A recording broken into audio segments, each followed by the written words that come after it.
নমস্কাৰ, মই অৰিন্দম বুঢ়াগোহাঁই। ভাৰতে বাংলাদেশলৈ ঘূৰাই নপঠাই শ্বেখ হাছিনাক। মহম্মদ ইউনুছ চৰকাৰৰ দাবী নামানে ভাৰত চৰকাৰে।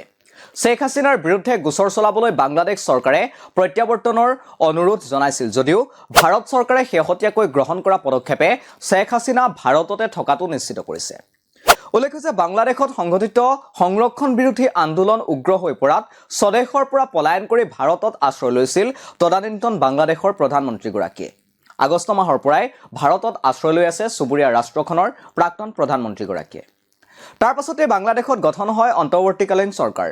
মহম্মদ ইউনুছৰ নেতৃত্বত গঠন হয় এই চৰকাৰ। শেহতীয়াকৈ এই চৰকাৰে ভাৰতত আশ্ৰয় লৈ থকা শ্বেখ হাছিনাক বাংলাদেশৰ হাতত গতাই দিবলৈ দাবী জনাইছিল।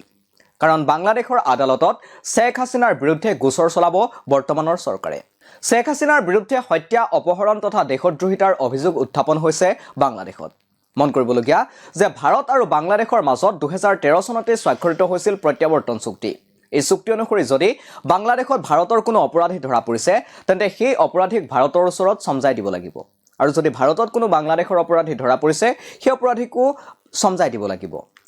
তেতিয়াৰ বাংলাদেশৰ শ্বেখ হাছিনাৰ চৰকাৰে ভাৰতৰ তদানীন্তন ইউপিএ চৰকাৰৰ গৃহমন্ত্ৰীক দুদিনীয়া ভ্ৰমণৰ বাবে আমন্ত্ৰণ জনাই এই চুক্তি কৰিছিল।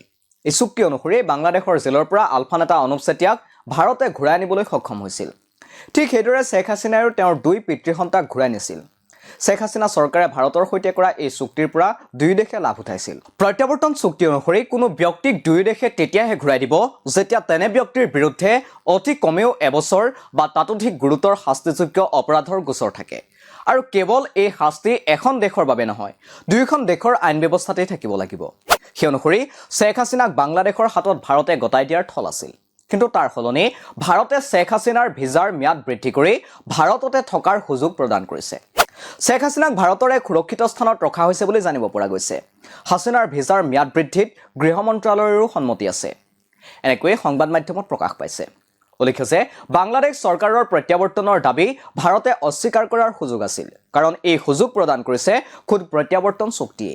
কাৰণ চুক্তিৰ 8 নং দফাত প্ৰত্যাৱৰ্তন অস্বীকাৰ কৰিবলৈ কেইবাটাও ভিত্তি উল্লেখ কৰা হৈছে।